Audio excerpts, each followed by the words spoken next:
رسول اللہ صلی اللہ علیہ وآلہ وسلم نے فرمایا، اللہ تعالیٰ فرماتا ہے کہ میرے ذکر کے لیے وقت نکالو، میں تمہارے کاموں میں برکت عطا کروں گا، تمہارا ہر کام آسان کر دوں گا، ورنہ دنیاوی کاموں کی کثرت تم پر اس طرح مسلط کر دوں گا کہ تمہیں فرصت ہی نہیں ہوگی اور سکون سے محروم ہو جاؤ گے۔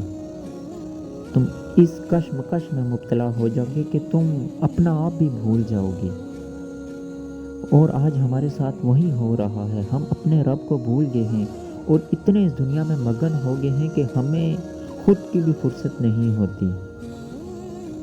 اور جب کبھی کوئی ہمیں کہتا بھی ہے تو ہم کہتے ہیں یار بس ٹائم نہیں ہے، کسی کے پاس ٹائم نہیں رہا، خود کے لیے بھی ٹائم نہیں رہا، کسی کو دینا تو بہت مشکل ہو گیا ہمارے لیے۔ اس لیے اپنے رب کی عبادت کریں، اس سے مانگیں، اس کو وقت دیں، وہ سب کچھ عطا کر دے گا۔ اگر خود پہ چھوڑیں گے تو انسان کبھی کچھ نہیں کر سکتا۔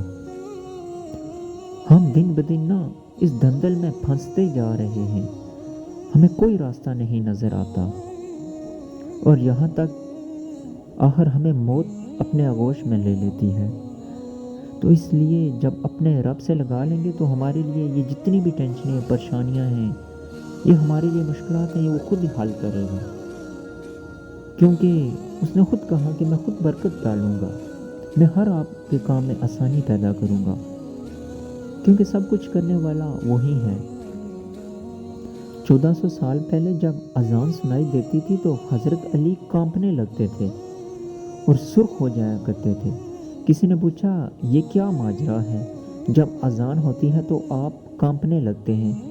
تو حضرت علی رضی اللہ تعالیٰ عنہ نے فرمایا کہ اتنی بڑی ہستی کا بلاوا آیا ہے، پتہ نہیں میں اس کا فرض ٹھیک طرح سے ادا کر سکوں گا بھی کہ نہیں۔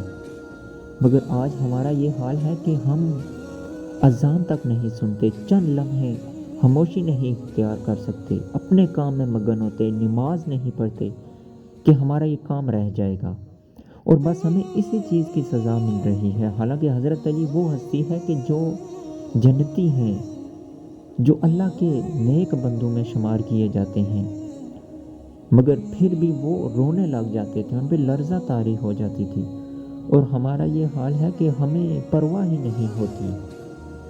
تو آج کل بہت برے حالات ہمارے ہیں، کسی کو کوئی پرواہ نہیں ہے، بس اپنے کاموں میں مگن ہیں۔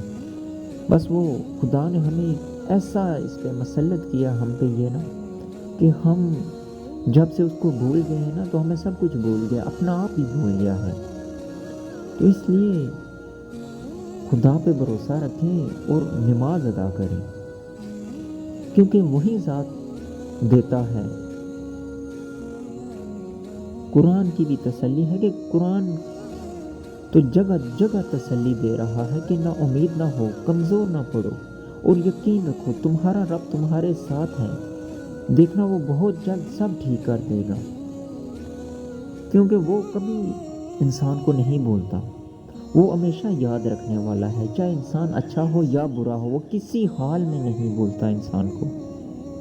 جلد ہی وہ دن بھی آئے گا جب وہ تمہاری ساری دعاؤں کو حقیقت بنا کر تمہارے سامنے کھڑا کر دے گا، اور تم دیکھتے ہی رہ جاؤ گے، اور تم انہیں دیکھ کر کہو گے یا اللہ میں تو یہ بھول چکا تھا، اور پھر اللہ فرمائے گا میں نہیں بھولا، وہ کبھی نہیں بھولتا۔